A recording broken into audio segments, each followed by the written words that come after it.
Hi friends, ఈ రోజు వీడియోలో మనం అన్నవరం సత్యనారాయణ స్వామి టెంపుల్ని అయితే చూడబోతున్నాం. అన్నవరం రైల్వే స్టేషన్లో దిగిన తర్వాత మనకి స్టేషన్ బయట అయితే చాలా ఆటోస్ అయితే ఉంటాయి. అక్కడి నుంచి ఒక ఆటో మాట్లాడుకుని డైరెక్ట్గా టెంపుల్కి అయితే వెళ్ళవచ్చు.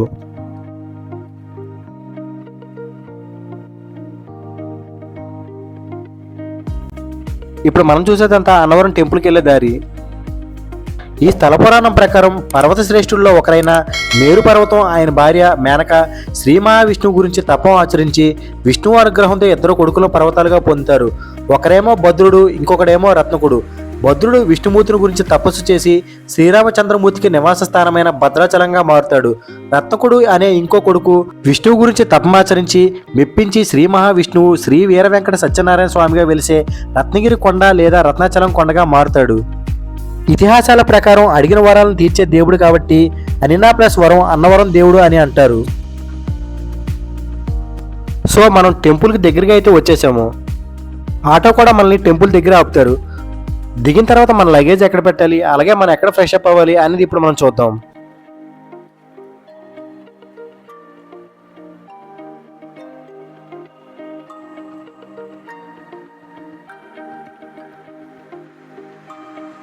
సో ఇక్కడ గుడి దగ్గర దిగిన తర్వాత మనం నడుచుకుంటూ కొంచెం ముందుకు వెళ్తే మనకి రైట్ సైడ్ అయితే క్లాక్ రూమ్ అయితే ఒకటి కనబడుతుంది. ఆ క్లాక్ రూమ్లో మీరు మీ దగ్గర లగేజ్ ఉంటే లగేజ్ పెట్టేసుకుని మీరైతే తర్వాత ఫ్రెష్ అప్ అవ్వడానికి ఎక్కడికి వెళ్ళాలో ఇప్పుడు చెప్తాను.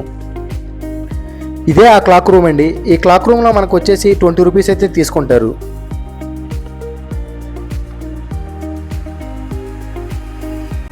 ఈ క్లాక్ రూమ్లో మీరు లగేజ్ పెట్టేసి కొంచెం ముందుకు నడుచుకుంటూ వెళ్తే మీరు చూసినట్లయితే కింద మనకి ఫ్రీ డార్మెటరీ ఉంటుంది. ఎక్కడే మీరు అవసరమైతే మీ దగ్గర తక్కువ లగేజ్ ఉంటే ఎక్కడే పెట్టుకోవచ్చు.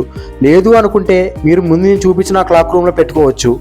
ఈ ఫ్రీ డార్మెటరీలో మీరు ఫ్రెష్ అప్ అయిన తర్వాత దర్శనానికి అయితే పైకి వెళ్ళవచ్చు. కాకపోతే మీరు డార్మెటరీలోకి వెళ్ళిన తర్వాత ఒక 200 అయితే తీసుకుంటారు. బట్ ఆ 200 కూడా మీరు తిరిగి వెళ్ళేటప్పుడు ఇచ్చేస్తారు.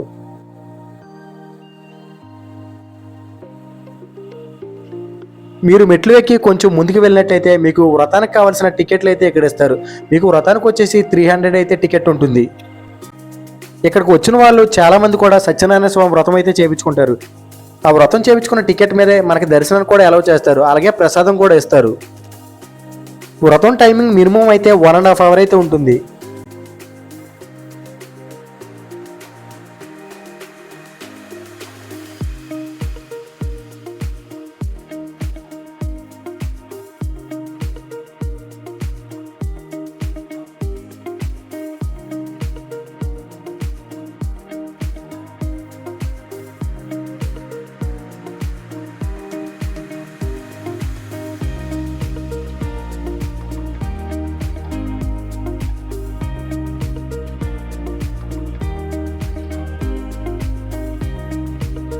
ఇప్పుడు మీరు చూస్తున్న ఈ రూమ్స్లోనే మనకి సత్యనారాయణ స్వామి వ్రతం జరుగుతుంది. వ్రతం అయిపోయిన తర్వాత మనకి మీరు రైట్ సైడ్ చూస్తున్న ఈ లైన్స్ నుండి అయితే మనకి దర్శనానికి పంపిస్తారు.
సో ఇది ఫ్రెండ్స్ ఈరోజు వీడియో. ఈ వీడియో మీకు నచ్చితే ఈ వీడియో లైక్ చేసి మన ఛానల్ సబ్స్క్రైబ్ చేయండి. నెక్స్ట్ మరో ఇంట్రెస్టింగ్ వీడియోతో మళ్ళీ కలుద్దాం. Thank you so much and bye.